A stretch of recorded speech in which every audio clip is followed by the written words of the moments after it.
Buenas, mi nombre es Gabriel Prado Y yo soy Josué Zumbado, y esto es La Calle Viena.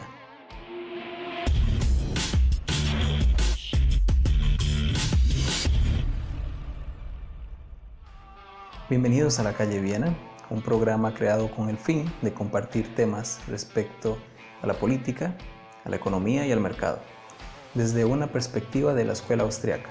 Gabriel, ¿cómo estás? muy bien, gracias a Dios, José. La verdad estoy bastante alegre porque ya por fin pudimos darle alguna forma a este proyecto, ¿verdad? Que ya desde hace tiempo veníamos conversando en distintas conversaciones de café, como dicen, ¿verdad? Y ya por dicha estamos empezando a grabar este programa para que ustedes, los que nos están viendo, puedan tener también una buena perspectiva acerca de los temas que nos habló José. Así es. Para comenzar, Gabriel, ¿por qué La Calle Viena? Cuéntanos. Bueno, ese nombre, la calle Viena, ¿verdad? Surgió porque nuestro deseo era tener un nombre que estuviera totalmente relacionado, ¿verdad?, a lo que íbamos a hablar. Entonces, como nuestro deseo es hablar de economía y política y estas cosas, pero desde una perspectiva de la Escuela Austríaca de Economía, entonces nos pareció bien utilizar ese término porque Viena siempre ha sido el centro intelectual de Austria, ¿verdad? Entonces, cuando se hacían las discusiones de nuevos descubrimientos o así, ¿verdad?, siempre se hablaba de Viena, ¿verdad?, y que tal persona llegaba a darlo en Viena. Entonces, es un buen nombre, creemos nosotros, digamos, para que ustedes se sientan como bien recibidos, ¿verdad?, en toda esta cuestión de la escuela austríaca, ¿verdad?, con ese nombre, la calle Viena, ¿verdad? Entonces, es principalmente por eso que quisimos utilizar especialmente la ciudad de Viena, ¿verdad?, como parte del nombre del lugar. Y para entender un poquito acerca del pensamiento de esa escuela de economía, ¿cómo es ese pensamiento? ¿Y cuál es el concepto del capitalismo como tal, como ellos lo definen? Ok, sí, sí, es importante, ¿verdad?, hacer énfasis, ¿verdad?, en esto de la escuela austríaca porque, bueno, muchos no lo saben, pero en economía, ¿verdad?, hay distintos tipos de escuelas de pensamiento, ¿verdad? Al ser una ciencia social, ¿verdad?, que estudia el comportamiento humano, nosotros no siempre, no hay un total consenso, digamos, ¿verdad?, de un marco teórico, ¿verdad?, por el hecho de que estamos estudiando personas, ¿verdad? No es como la ciencia, que estudiamos, ¿verdad?, que estudiamos cosas inertes, ¿verdad? Estudiamos cuerpos celestes, la gravedad o cosas, ¿verdad?, de la naturaleza que siempre se han comportado y siempre se comportarán de la misma forma. En cambio, ¿verdad?, como el ser humano es impredecible, entonces tenemos distintas formas de pensamiento acerca del comportamiento humano y sus transacciones de mercado, ¿verdad? En este caso, ¿verdad?, la escuela austriaca eh, se llama así, ¿verdad?, porque sus principales promotores, ¿verdad?, eran austriacos. Y entonces, la escuela de economía austríaca como tal es todo un marco teórico, ¿verdad?, de ciertas ideas, ¿verdad?, que nos ayudan a entender del porqué de las transacciones de mercado, ¿verdad?, y de cómo funciona la economía. Y yo creo que el principal concepto que uno tiene que tener claro cuando habla acerca de la economía austríaca es sobre lo que Mises llamaba la praxeología. ¿Y qué es la praxeología? ¿Verdad? La praxeología viene de un término, ¿verdad? Es una palabra compuesta, ¿verdad?, de dos palabras que vienen del latín, ¿verdad?, praxis y logos, ¿verdad? Praxis, acción, logos, estudio, ¿verdad? Entonces, ¿verdad?, praxeología, el estudio de la acción. Y la idea de la acción humana es, es porque lo que estamos viendo es que son las personas, son los únicos que actúan, ¿verdad? Solo los seres humanos piensan y actúan, ¿verdad? Era algo que ellos promovían bastante, ¿verdad? ¿Y esa actuación en qué consiste? Consiste en el hecho de que es un ser humano que busca obtener un fin a través de un medio, básicamente. Ese es el concepto sencillo de la acción humana, buscar obtener un fin utilizando un medio. Ok, y ese fin o esa necesidad o ese anhelo por alcanzar mueve a la persona entonces a actuar de Exactamente, forma espontánea y cada uno va a actuar o no va a actuar conforme a lo que le mueva a hacer. sí, exactamente, eso es muy importante, porque hablamos de eso, ¿verdad? Necesidad. Una persona no va a actuar si no tiene una necesidad. Claro. Si la persona no tiene hambre, pues no va a actuar para satisfacer el hambre, ¿verdad? Y eso que usted mencionó, ¿verdad? Actuar o no actuar, realmente cuando uno lo ve de la mera perspectiva praxeológica, el no actuar, como digamos el que yo me restrinja, por ejemplo, yo voy a cruzar una calle y me restringo y digo no voy a cruzar la calle porque vienen carros, ese mismo hecho de restringirme a actuar, yo estoy actuando, Ujú. ¿verdad? Entonces eso también es importante tenerlo en cuenta. Súper bien, súper bien. El actuar y el no actuar, ambos con consecuencias para cada grupo, para cada uno. Ah, entendiendo este concepto de que las personas subjetivamente son movidas a la acción, ¿por qué entonces se ve que hoy en día, por ejemplo, que ciertas cosas están direccionadas a como que si las personas fueran predecibles? O sea, se les ofrecen cosas, se les exigen cosas, se crean cosas eh, con antelación, pensando que esas personas exactamente lo van a escoger. Ujú.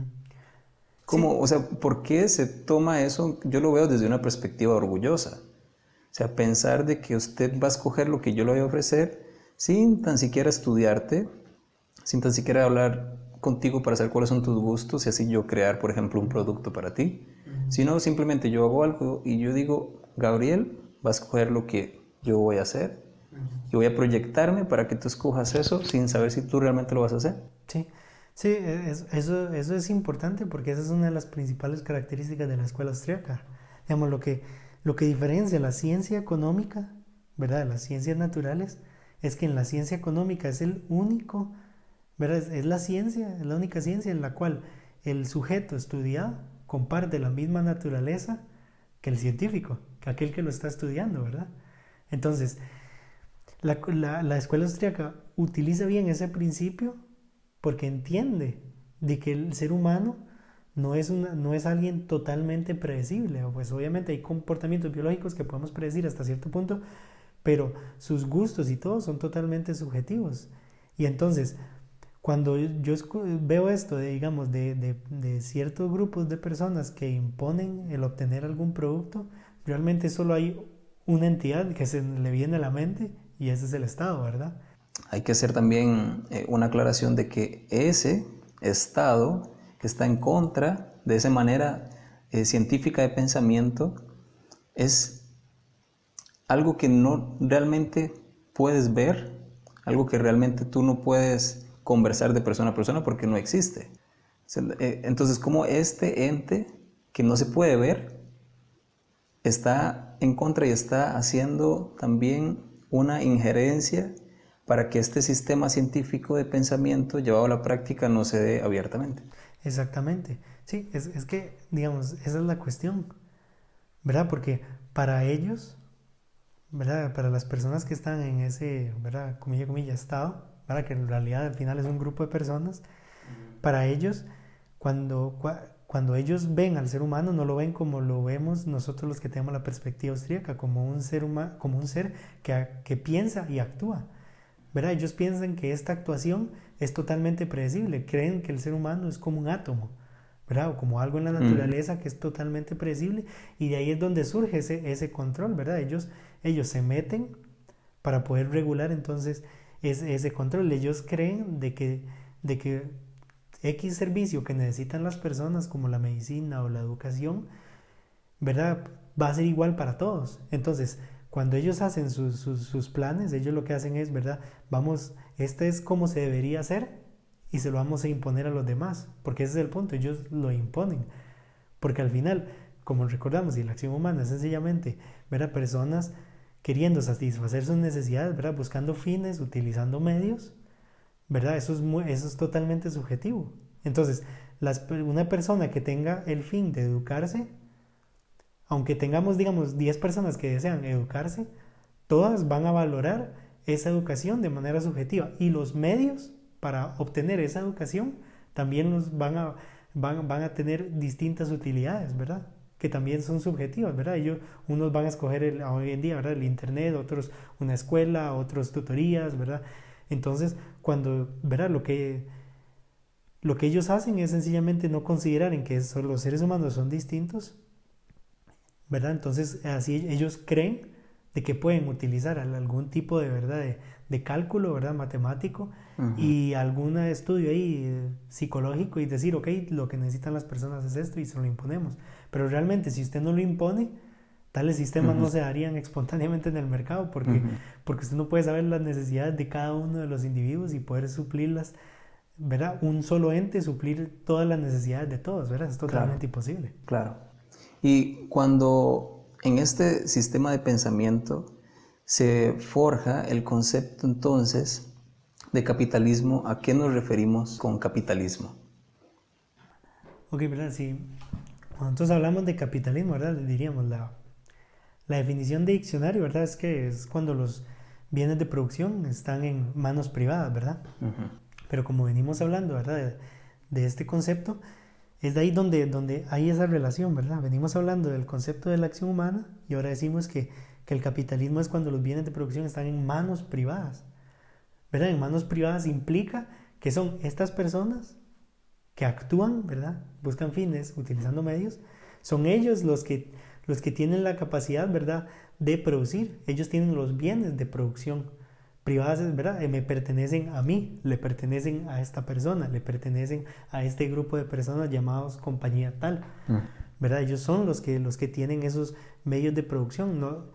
Como, ¿verdad? Como bien estábamos hablando, no es que alguien, digamos, de manera arbitraria dice esto es lo que necesitan todos, sino que son distintas personas viendo necesidades que tienen otras personas y ellos buscando suplirlas, todo de manera privada, ¿verdad? No hay nadie, no hay ningún ente externo al que tiene la necesidad y al que quiere suplir la necesidad, no hay un ente externo metiéndose, ¿verdad? Entre estas dos personas que están haciendo una transacción. Por eso es que los bienes de producción estén en manos privadas y pues obviamente eso hace mucha relación al concepto de la economía austríaca, de verdad, de la acción humana, buscar fines para satisfacer nuestras necesidades utilizando medios. Ok, entonces nosotros nos ordenamos de forma espontánea, o sea, el mercado, o sea, que somos todas las personas.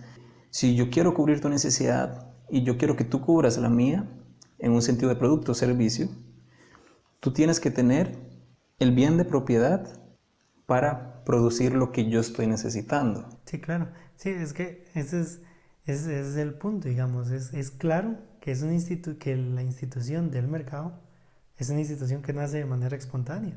Pues al final es eso, son un montón de seres humanos actuando, ¿verdad? Y como usted decía, ¿verdad? Es otra persona supliendo la necesidad que yo tengo y yo supliendo la necesidad de otra persona. Es porque ese es el punto, digamos. Una persona, ¿verdad? Puede querer satisfacer su necesidad metiéndose a robar a la casa del vecino, ¿verdad? Y ciertamente ahí él está actuando.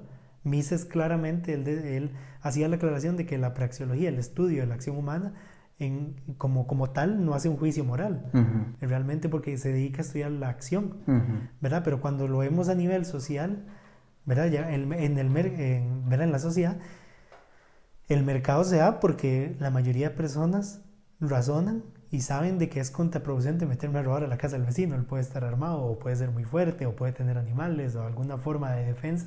Entonces, la opción más sencilla, la gente va a saber, es tal vez yo ofrecerle algo que yo tengo, que yo sé que es necesario para él o que va a satisfacer una necesidad de él, ¿verdad? Hoy en día utilizamos el dinero y tal vez entre transacciones así, entre personas, pues muchas veces intercambiamos. Y hoy en día utilizamos el dinero, ¿verdad? Pero antes era principalmente el trueque. Pero realmente es eso, ¿verdad? Son personas que sencillamente están queriendo cubrir sus necesidades y saben que aquel otro tiene lo que él quiere y que ellos pueden tener algo que el otro quiere. Y entonces están en esa constante transacción y es algo que nace espontáneo, ¿verdad? Eso no nace de un ente ahí que es el que tiene que regularlo y hacer que la gente comercie, ¿verdad? Eso es ilógico. Claro, desde un sentido también, desde la supervivencia, desde un afán por la supervivencia, muchas veces se actúa, ¿verdad? Incluso lo vemos en un barco que naufraga y los sobrevivientes por un sentido de supervivencia quieren buscar el fin, es una isla y sobrevivir. Es un sentido muy extremo, pero también es una motivación que mueve a el hecho también de preservar muchas de las áreas de la vida o cumplir anhelos o deseos, ¿verdad? Satisfacciones de la vida también. Muchas veces no se va a hacer solamente por la supervivencia, sino también por cumplir un fin, un deseo, un anhelo. Si este sistema de pensamiento lo lleváramos a cabo todas las personas desde un sentido libre, sin una injerencia que actúa desde la coerción, ¿cómo sería esa sociedad? Donde todo el mundo interactúa, intercambia, negocia, hace transacciones, sin un árbitro que hoy conocemos como Estado y que ha estado en el 10%, por decirlo así, de la historia de la humanidad, porque pudiéramos hablar de un 90% de la historia de la humanidad vivió sin él. Sí, sí. Sí, claro. Digamos, cuando nosotros pensamos en una sociedad así, realmente no es algo que está tan lejos de nosotros. O sea, hoy en día usted puede tomar su celular y meterse a Facebook y usted ve que hay una pestañita que dice Marketplace. ¿Verdad? ¿Y usted qué es lo que tiene ahí? Marketplace, es el mercado. Es un montón de gente queriendo hacer transacciones. ¿Verdad? Porque tienen algo que ya para ellos no tiene valor. Y valoran más el dinero que le puede ofrecer otra persona que tal vez sí valora más ese artículo. ¿Verdad? Lo tenemos en las vecindades, ¿verdad? En los barrios siempre tenemos, ¿verdad? Al que hace pan, al que vende las galletas, al que hace helado, al que vende las carnes, al que hace los huevos, ¿verdad? Tenemos todo este tipo de personas y uno ve constantemente esas transacciones, ¿verdad? Que si dijéramos que si el Estado se mete, el Estado tendría que estarle cobrando, ¿verdad? Un impuesto tal vez a la persona que le está vendiendo los huevos al vecino y sencillamente es porque tiene gallinas y tal vez las gallinas pusieron muchos huevos y él porque no quiere que esos huevos se estropeen, él sabe que el vecino necesita huevos y va y se los vende.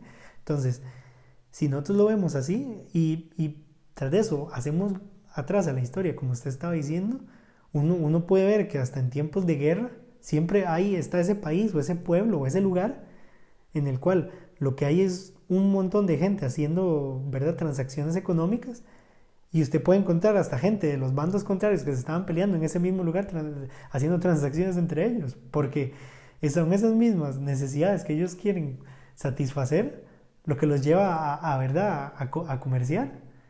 Y entonces son esas pequeñas transacciones que nosotros vemos en el día a día y vemos en internet, es lo mismo que se aplicaría a toda la humanidad, ¿verdad? No hay que hacer una diferencia, recordemos, ¿verdad? Acción humana. Solo el ser humano piensa y actúa.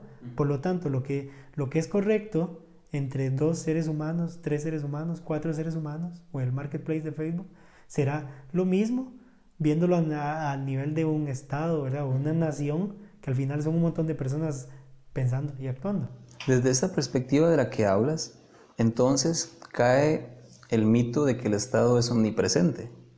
Porque, o al menos eso es lo que se quiere creer y eso es lo que se piensa, que se promulga desde los medios.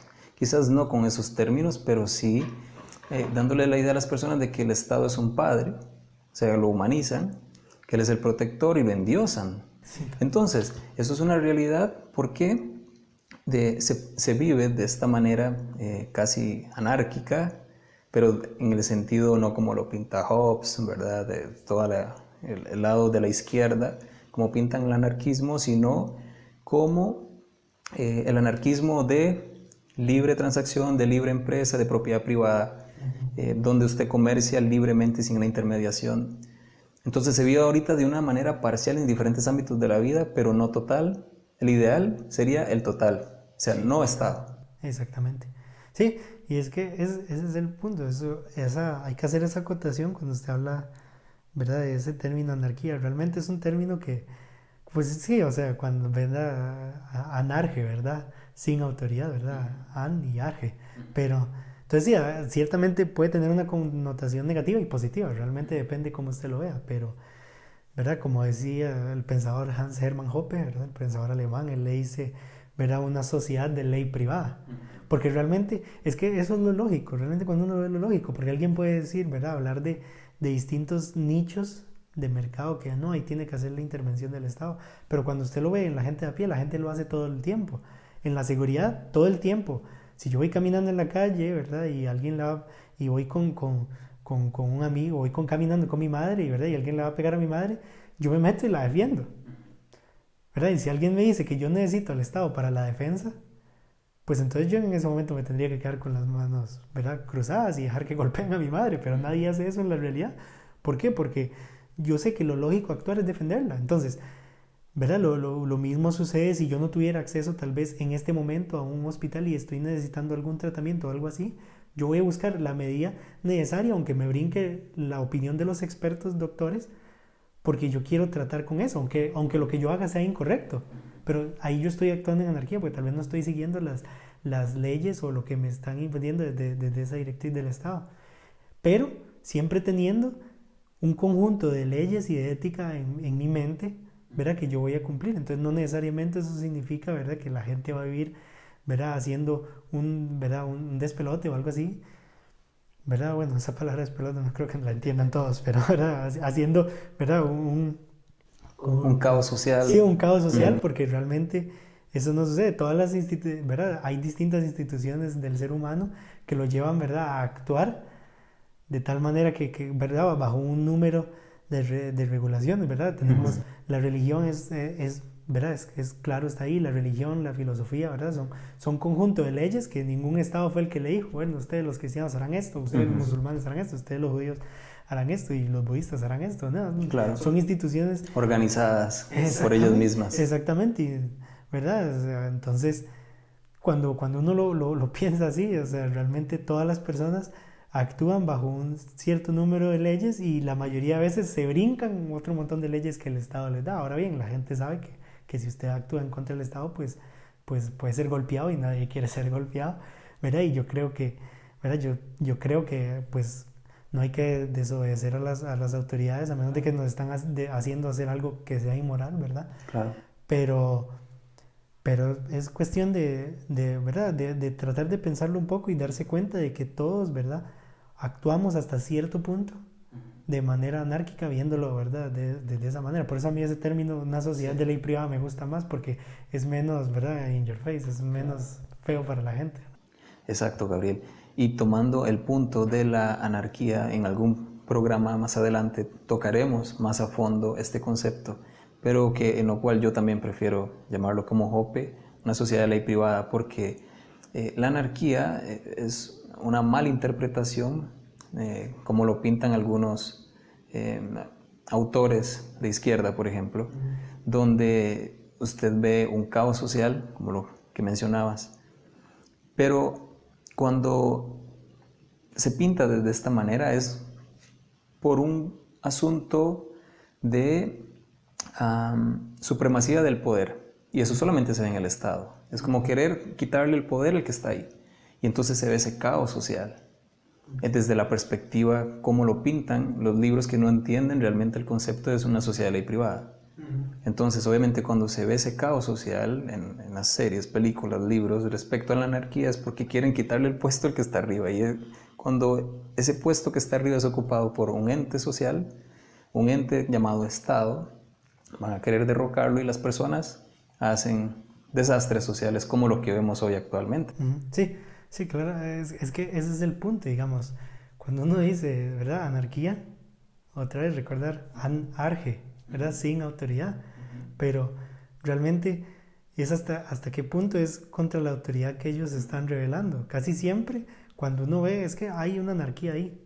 Es sencillamente gente rebelándose en contra del Estado. Y por lo general los que le tiran el término a los que se están rebelando son la misma gente del Estado, ¿verdad? Ahora bien, yo podría usar el término, ¿verdad? Que tal vez un niño o un joven que vive bajo las faldas de sus padres y los desobedece, sí, eso puede llamarse anarquía y realmente ahí está haciendo mal, ¿verdad? Pero si utilizamos el mismo término, ¿verdad? Sociedad de ley privada, ahí digamos que hay un nicho de unas personas, ¿verdad? Y hay una ley, la ley de los padres, ¿verdad? Y la ética que esos padres tengan, ¿verdad? Si él se revela, pues digamos, eso es lo que hay que entender bien. Si él se revela, pues van a haber consecuencias. Entonces, ese es el punto. Uno puede decir, ok, si yo, ¿verdad? Soy anárquico, digámoslo así, y me revelo en contra del Estado, ¿verdad? Porque tal vez el Estado, ¿verdad? Alguien se metió en ese Estado y dice, vamos a bajar los impuestos, y yo soy, ¿verdad? Y yo me revelo o hago anarquía porque quiero tener los impuestos altos porque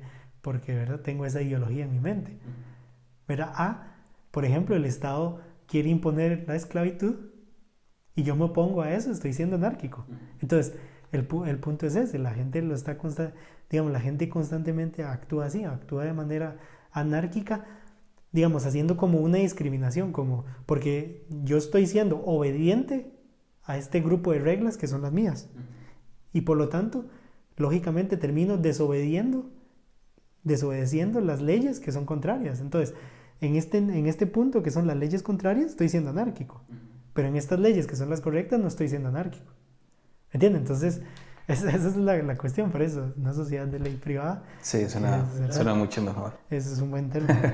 Y es más acorde a lo que realmente hasta sucede. Suena más bonito, es claro. Es más sofisticado. Aparte también de esa arquía, ¿verdad? Es como esa ley que es coercitiva, no es una ley buena, sino es una ley coercitiva, o sea, con la cual te rebelas, pero desde un sentido desde la justicia, no desde es buena, pero yo me quiero rebelar y es una contrariedad. Si quieres ser rebelde. Exactamente, son rebeldes sin causas, no es eso, y no llamamos tampoco en nuestro programa las revoluciones, sino a entender conceptos, a comprender cómo es que funcionan las cosas, a poder tener una mente que puede discernir entre esos términos, entre lo que está sucediendo hoy, cómo entender estos tiempos, y darle una buena aplicación realmente a los conceptos y cómo tiene que ser. Sí, claro. Sí, es que ese es el punto, digamos. Es bueno siempre, digamos, que uno intentar realmente ponerle mente a todo este tipo de conceptos y hacerle un poco de lógica, porque muchas veces nosotros pecamos de eso, ¿verdad? Sencillamente tiramos las cosas ahí y los términos ahí, o escuchamos a alguien decir algo y lo ignoramos y no tratamos, ¿verdad?, de darle como un razonamiento a todo lo que esa persona está diciendo y tratar de hallarle, ¿verdad?, la lógica. Y ahorita especialmente que estamos hablando, ¿verdad?, de capitalismo y libre mercado, ¿verdad?, y anarquía, ¿verdad?, una sociedad de ley privada, es porque va mucho de la mano, ¿verdad? O sea, podemos tener el debate de qué cosas tal vez algunos creen que el Estado debería tener en sus manos, ¿verdad? Y nosotros podríamos argumentar por qué no las tiene que tener el Estado, pero otra vez volviendo al concepto de capitalismo y del libre mercado, ¿verdad? Esas transacciones espontáneas de las personas, ¿verdad?, que se dan porque son personas buscando satisfacer sus necesidades, realmente tales necesidades son totalmente subjetivas y están apegadas al conjunto de leyes que esas personas tienen. Entonces, ¿verdad?, tal vez un ateo puede tener la necesidad de obtener un libro de Carl Sagan, qué sé yo, ¿verdad?, o ¿verdad?, algún libro, ¿verdad?, de alguna de estas personas como su necesidad, y él va a actuar según su propia ética para poder obtener eso, ¿verdad? Y lo mismo puede suceder con un cristiano que tiene otro deseo, ¿verdad?, un musulmán que tiene otro deseo, ¿verdad? Todos estos tipos de personas, esos tres tipos de personas tienen un conjunto de leyes distintas, ¿verdad? Y después obviamente nosotros podemos, ¿verdad?, hablar acerca de cuál es la posición correcta, pero como hoy estamos hablando acerca de la praxeología y de la acción humana como tal, ¿verdad?, no necesariamente estamos haciendo total el juicio moral, pero la idea es esa, las personas, cada uno tiene su conjunto de leyes y actúa en pos de ese conjunto de leyes, ¿verdad? La diferencia es que en un sistema de libre mercado, ¿verdad?, son personas actuando y entonces esas transacciones se van a dar con las personas que tienen mi misma ética o que tienen aquello que me puede complacer a mí, y esa ética puede ser una ética de mercado. El problema con el Estado es que el Estado es un conjunto de personas que tienen una ética en común, pero que ignora que las demás personas son diferentes a ellos. Y entonces ellos vienen y se imponen, ¿verdad?, sobre estas personas, ¿verdad? Entonces eso hace que obstaculice esa transacción entre las personas, porque ¿verdad?, este grupo de personas que se pueden estar uniendo para hacer distintos tipos de transacciones tienen una ética, pero viene el Estado y se les impone a ellos, y eso, ¿verdad?, más bien obstaculiza ese comercio entre las personas. Claro, y es evidente porque la parte estatal puede verse motivada a actuar de una forma y el sector del mercado de los individuos que componen esa sociedad actúan de otra. Los políticos usando medios políticos y la sociedad medios económicos. En los medios políticos que utilizan, obviamente, mucho de eso hace un retroceso en la creación, la empresarialidad, la inventiva de la sociedad por medio de aranceles, por medio de políticas que son contrarias a un libre tránsito de bienes y servicios, a una libre interacción entre ambas partes, hace que sea más burocrático, así que si yo tenía una intención de venta contigo, tengo que hacer muchos papeles. Si tú quieres crear una empresa, también tienes que ir y pasar un montón de permisos y demás que pueden desincentivar la intención de empresarialidad, de emprendimiento o de una transacción. ¿Por qué? Porque no tengo que hacer muchas cosas. ¿Qué me impide este ente estatal que usa medios políticos para que usted y yo no podamos comerciar libremente?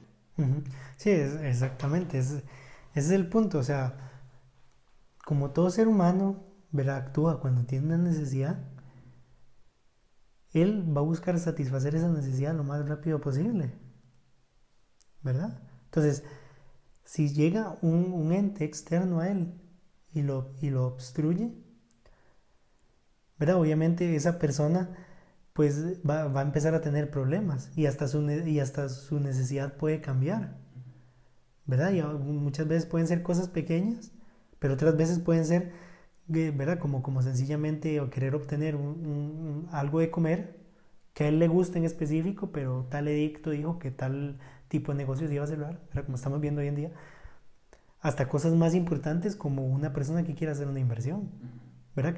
Él tiene una necesidad, esa necesidad es, ¿verdad? Es tal vez comprarse una casa, pero entonces el medio que él va a utilizar es hacer su negocio.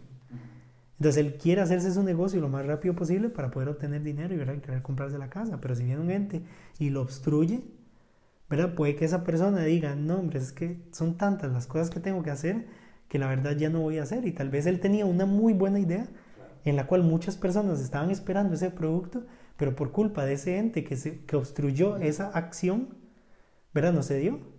Entonces, ¿verdad?, el problema es que una cosa es cuando se dio un desastre natural, o como estamos viviendo hoy en día, una pandemia. Hay cosas que no podemos controlar. Claro. El problema es que eso son cosas de la naturaleza. No es un ente que sistemáticamente está obstruyendo. ¿Verdad? No es que se mete porque sí, hubo un tornado y me destruyó, ¿verdad? Y destruyó el banco y ahí yo tenía mi dinero, lastimosamente, ¿no? Es un ente que está constantemente metiéndose en los deseos de las personas, ¿verdad? Y obstruyendo esa libre transacción de bienes y servicios, que al final a los que impacta son a las personas mismas, ¿verdad? ¿Verdad? El inversionista que no pudo invertir ahora, ¿verdad?, le pudo haberle dado trabajo a más personas. Se impide a estos poder comerciar entre sí y prosperar, y a la vez estos hacen uso de medios económicos, ya sea para hacer más corrupción, ya sea para mover más puestos entre sí, para muchos fines como tales, pero estos no pueden usar los medios políticos muchas veces.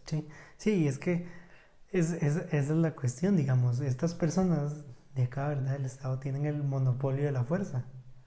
Bueno, entonces ellos pueden imponerle a los demás lo que ellos quieren que ellos hagan, ¿verdad? El problema es que, ¿verdad?, como hablábamos, ¿verdad?, como usted estaba hablando, estas personas están queriendo satisfacer sus necesidades, ¿verdad? Y actúan de la manera más razonable para ellos, ¿verdad?, para poder obtener esas necesidades. El problema es que cuando este ente se mete, ¿verdad?, obstaculiza esa transacción, y entonces muchas veces lo que sucede es que la misma ilegalidad de la que ellos hablan y se ponen en contra, ellos mismos son los que la están creando. Porque cuando ellos dicen vamos a imponer que no se pueda vender tal producto o que no se pueda hacer esto, le vamos a poner un impuesto a esto y aquí y allá, pues como la gente quiere satisfacer sus necesidades, va a buscar algún medio para hacerlo. Entonces, ahí es donde empieza a entrar la naturaleza humana, porque hay personas que, como decíamos, hay personas que saben que lo más razonable no es meterse a la casa del vecino para robarle los huevos a las gallinas. El problema es que sí hay gente que está dispuesta a hacerlo, ¿verdad? Entonces, si tenemos un ente que evita que esta persona vaya y le compre los huevos de manera rápida, puede que esta persona tenga tanto deseo de comer huevos que vaya y cometa un crimen contra la otra persona para poder obtener esos huevos. Y es lo que nosotros vemos casi siempre cuando el Estado restringe algún producto. Entonces, vemos vemos traficantes y personas, porque claro, cuando ese producto, ¿verdad? Que son cosas que tenemos que hablar después de la ley de la oferta y la demanda, ¿verdad? Pero cuando un bien, ¿verdad? Que estaba siendo comercial y de un pronto a otro se restringe, se prohíbe, como ese bien se vuelve más escaso, su precio aumenta. Entonces, van a haber personas que están dispuestas a hacer lo que sea para obtener eso. Y van a haber otras personas que van a ver en el deseo de esa persona por obtener eso una buena oportunidad para lucrar. Y ellos van a buscar el medio que sea para poder lucrar de eso. Entonces, ¿verdad? Hoy en día cualquiera puede ir a un supermercado y comprar alguna bebida alcohólica. Pero usted ve los tiempos ¿verdad? De la prohibición en los Estados Unidos y tenemos grandes mafiosos matándose entre ellos para poder comerciar el alcohol. Entonces, lo que el Estado quiso hacer en un momento, que era bajar la cantidad de la borrachera, ¿verdad? Y de todas estas problemáticas que traía, ¿verdad? Ese pecado de la borrachera, ¿verdad? Lo que tenemos al final es más bien un montón de gente matándose entre ellos ¿verdad? Y todo un sistema criminal que ahora está lucrando de eso. Claro. Entonces, realmente es contraproducente. Ellos hablan de que no, necesitamos que la gente pague sus impuestos porque la informalidad es mala. Claro. Pero cuando ellos suben los impuestos, los que están haciendo es que la gente se vuelva informal. Claro. Ellos mismos no se dan cuenta que de manera, ¿verdad? Fuera de su conciencia están al final haciendo que la gente haga lo que ellos no quieren que ellos hagan.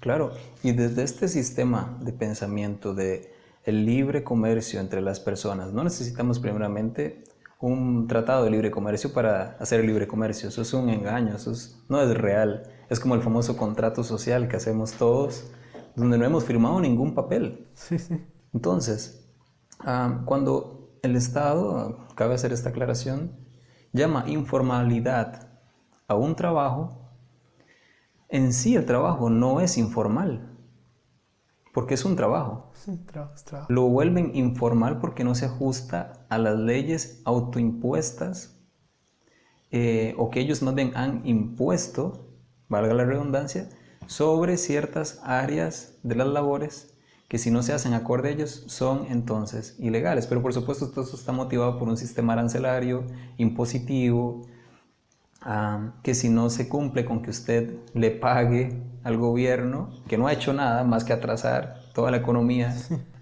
si usted no le paga a ellos lo tratan a usted como informal. Sí. Eso es como casi una blasfemia decir esto. Sí, o sea, y es ahí donde de hecho yo veo eso, es totalmente, es inmoral. Definitivamente. Porque, como hablábamos, personas que piensan y actúan buscan satisfacer sus necesidades, ¿verdad? Fines utilizando medios, ¿verdad? Entonces, si la persona, ¿verdad? Tenemos a alguien, qué sé yo, una persona en una isla, ¿verdad? Y quiere conseguir un pescado, porque desea satisfacer su hambre, el medio es el pescado. Pero entonces aparece alguien y viene y le dice, ok, usted de ahora en adelante me tiene que dar la mitad de ese pescado a mí, ¿verdad? Y primero todo el mundo llevaría que eso es robar. Claro. Pero cuando viene y lo hace el Estado, ahí todo el mundo, no, es que ellos tienen que hacerlo. Y entonces, cuando nosotros vemos la afectación que le está haciendo a esa persona, ¿cuál? Tal vez la persona que estaba con el pescado al día, ¿verdad? Se podía alimentar bien, ¿verdad? Tal vez un lugar donde está pescando en un río donde hay salmones, ¿verdad? El salmón, que es un pescado que es alto en grasas y es muy nutritivo, pues él podía vivir un salmón por día. Pero ahora que vienen y le quitan la mitad del salmón, ahora él ya no puede vivir de un salmón al día. Entonces ahora esta persona tiene que utilizar más tiempo tal vez para pescar 2 salmones, porque le tiene que dar la mitad de cada salmón. Y él ocupaba un salmón al día. Entonces ahora, ¿verdad? Ahora él tiene que utilizar más tiempo, más recursos, más fuerzas, y los días que no logre pescar 2 ¿verdad? O cuando empieza a tener ciertas problemáticas, la persona esa se está viendo afectada por esta persona que por algún capricho de él vino y dijo, yo ahora le voy a quitar la mitad del salmón. ¿Verdad? Eso no sé. Si nosotros lo viésemos en cualquier ámbito, digamos, de a pie, de las personas de a pie, lo llamaríamos inmoral. Pero cuando viene un ente, ¿verdad? Y dice, bueno, nosotros somos los que gobernamos acá y se lo vamos a hacer, ¿verdad? Eso es inmoral. La regulación, ciertamente, del trabajo, la regulación del mercado, es la que el Estado piensa que él tiene que hacer. Él piensa que sabe, él lo llamo él, pero no debería llamarlo él porque no es una persona, pero como las personas lo Estas conciben. personas. Sí, esas personas que en realidad, como dijo Gabriel al principio, es un conjunto de personas muy bien organizadas. O sea, son personas. Si entendiéramos esto, dejaríamos de creer en ese sistema invisible que está ahí flotando en el aire.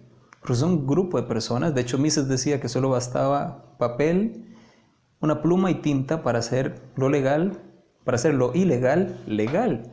Y eso es lo que hace el Estado muchas veces. Entonces, ellos te pueden decir, no, es que mira, o alguien, algún político pudiera llegar a decirnos o a decirles, no, nosotros tenemos que regular el mercado porque promovemos la justicia social, promovemos esto para que con la redistribución del ingreso haya menos pobres. Ellos no van a decir no, porque nosotros también robamos muchas veces de esos impuestos que caen en las arcas públicas. Ellos no van a decir que malversamos esos fondos muchas veces. Cubrimos ciertas necesidades de la población que está en condiciones todavía quizás paupérrimas o quizás muy bajas de recursos. Pero con ese verso nos quieren hacer a nosotros pensar y sentir que nosotros no somos caritativos, que entonces ellos sí lo son, y que tienen que meternos la mano en el bolsillo para que con impuestos ellos puedan darle al que menos tiene. Sí, sí, es que obviamente ahí es donde ellos se ponen, ¿verdad? Con una superioridad moral sobre los demás. Yo, que sí soy justo, ¿verdad? Sí le doy a los pobres, pero él no está dando nada, él está quitando a uno y dándoselo al otro, ¿verdad?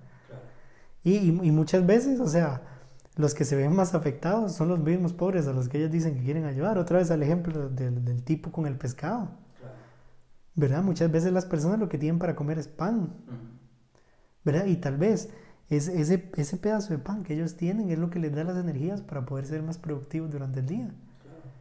Pero indirectamente, tal vez a esa persona no se le está quitando el pan, pero le quitan dinero al panadero.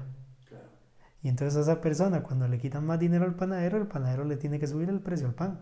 Entonces, esta persona que vivía de un baguette al día, ahora vive con medio baguette. Entonces, su energía se disminuye, es menos productivo y más bien lo mete en un círculo de pobreza. Definitivamente. Entonces, porque ya él no puede, ¿verdad? Lo que lo estaba haciendo, empezar a salir de la pobreza, ¿verdad? Porque podía comprar más pan, ahora que el panadero, el pan lo vende más caro porque le metieron un impuesto. Ahora esa persona retrocede, ¿verdad? Uno puede, digamos, decir la analogía, ¿verdad? Doy 2 pasos, me caigo 1 y voy avanzando. Pero cuando el Estado hizo eso, el pobre dio 10 pasos y el Estado lo devolvió 100. ¿Verdad? Entonces, o sea, cuando ellos más bien dañan a aquellos que ellos dicen ayudar. Y es ahí, ¿verdad? Donde este sistema, el capitalismo, el libre mercado, donde todas las personas, ¿verdad? Tienen la oportunidad o tienen la libre oportunidad de poder satisfacer sus necesidades. Porque no hay un ente intentando regularlos a ellos, no hay un ente prohibiéndolos. Y surgiría la pregunta, si no hay políticos que por medio de los impuestos sustraigan una parte de las ganancias de los empresarios, de empresarios como tales, grandes, pequeños, empresas grandes, chicas, si no hay alguien que esté haciéndoles a la fuerza a ellos, que den un tributo para ayudar a los más pobres, entonces ¿quién lo va a hacer? Y si no hay alguien regulando el mercado desde el Estado para que los productos sean de una mejor calidad, para que los productos o servicios no sean malos o vengan envenenados en el caso de los productos, o vengan vencidos o que provoquen algún tipo de afectación en la salud de las personas o en el bienestar de las personas en el caso de los servicios, entonces ¿quién lo va a hacer? Sí, esa es siempre la objeción que uno escucha, pero realmente es que eso sucede, digamos, ¿quién es el que regula eso? Pues las mismas personas. El mismo mercado, entonces. El mismo mercado, No claro. necesita políticos. Exactamente, porque especialmente hoy en día tenemos las redes sociales. Vea, yo puedo ir a un restaurante Y si me encuentro una mosca en mi comida, yo puedo hacer que ese restaurante quiebre en unos minutos en mi celular. Facebook, Instagram, Twitter. Puedo hacer una reseña en YouTube, lo que sea. Wow. Y puedo hacer quebrar ese negocio. ¿Cierto? ¿Verdad? O sea, Uber nació espontáneamente, ¿verdad? Salió espontáneamente aquí porque no estaba regulado. ¿Verdad? Y la gente lo escoge porque sencillamente volvemos al mismo concepto de la acción humana. Son personas que desean satisfacer sus necesidades, ¿verdad? Buscando un fin, utilizando un medio. Y obviamente esas personas van a utilizar el medio que más vaya a satisfacer su necesidad. Y entonces, una persona que tiene hambre, pues si está muriéndose de hambre, pues puede comer cualquier cosa. Pero una persona que tiene hambre, digámoslo así, moderada, si se puede utilizar el término, va a buscar lo que sea más rico a su paladar. ¿Verdad? Y si a él le sirven una mala comida en un restaurante, él va a decirle a la gente que no vaya y no coma ahí. Claro. Y así poco a poco se va regulando, ¿verdad? Entonces, la idea de que tenemos que tener a alguien, ¿verdad?, que regule eso, porque le va a hacer un daño a tal persona o algo así, realmente cuando usted lo pone al escrutinio, casi siempre ¿verdad? Cuando un negocio quiebra, no porque el Estado, ¿verdad?, le puso algún impuesto o algo así que lo llevó a quebrar, cuando un negocio quiebra es sencillamente porque las personas no lo están demandando, ¿verdad? Si alguien me dice que va a hacer cebollas con chocolate, yo le digo, es difícil que usted encuentre a alguien que le guste eso. Entonces, pues, o sea, posiblemente usted vaya a quebrar. Yo no necesito un ente que me diga que las cebollas con chocolate van a saber feas. Claro. O sea, eso va a surgir espontáneamente y sencillamente si no es un buen producto va a quebrar y listo. Es así de sencillo. O sea, así es. Hemos hablado hoy acerca entonces del pensamiento de la escuela austríaca, el concepto de capitalismo, algunos enemigos que ha tenido el capitalismo y que tiene y sigue teniendo, pero en sí mismo acerca de los enemigos del capitalismo, los mitos del capitalismo y hablar acerca de los valores del capitalismo. Para el próximo programa, sin duda, lo abarcaremos con más amplitud y desde esos puntos. No hacemos un llamado una vez más a la revolución. Sabemos que tenemos un estado de bienestar. Sí. Que es de un estado de malestar. Que deriva de un estado de malestar. Sí. Tal cual, muchos de los datos revelan que realmente no funciona, pero hay algunos que sí les funciona y por eso está. Sí. Y aquellos que les funcionan son los que más daños hacen al resto de la población. Sí, entonces, bueno, nuestro deseo, ¿verdad?, después de toda esta charla es que, porque obviamente hay muchos conceptos que tal vez, yo sé que hay parte de la audiencia que entiende y hasta sabe mucho más que nosotros, pero yo sé que hay otra parte de la audiencia que tal vez escuchó muchos conceptos y eso, que es un fin, que es un medio, ¿verdad? Escuchó valor, escuchó utilidad, ¿verdad? Escuchó ¿verdad?, el mercado, economía, ¿verdad? Todos un montón de términos distintos, ¿verdad? Que nuestro deseo es con este programa, ¿verdad?, aclararlo. Esperen porque daremos videos explicando conceptos. Nuestro deseo también es tener entrevistas, ¿verdad?, con personas que también sepan mucho más de nosotros que el tema y personas que han vivido de a pie lo que es, ¿verdad?, que viven en el mercado, en el día a día, ¿verdad?, de la venta de bienes y servicios, ¿verdad? Y también pues seguir teniendo este pequeño video podcast en el cual, ¿verdad?, hablamos de un tema y tenemos esta conversación, pero realmente esperamos de que a ustedes les haya gustado este programa, que lo compartan en las distintas redes sociales, ¿verdad? Y que estén ansiosos, ¿verdad?, porque vamos a estar soltando mucho contenido y si usted, como nosotros, ¿verdad?, ha estado pensando en todo lo malo que ha hecho el Estado y realmente está buscando alguna voz, pues entonces compartan nuestro contenido porque nosotros vamos a ser esa voz que va a empezar a hablar por todos ustedes que han estado sufriendo por culpa del Estado. Ha sido un placer que nos hayan regalado su tiempo para escuchar acerca de estos temas que no son tan comunes, sí, o que ahora más a partir de una nueva derecha que se está levantando. Sí. Pero agradecemos mucho lo que nos han regalado, que es su tiempo. Esperamos verlos muy pronto. Sí, hasta luego.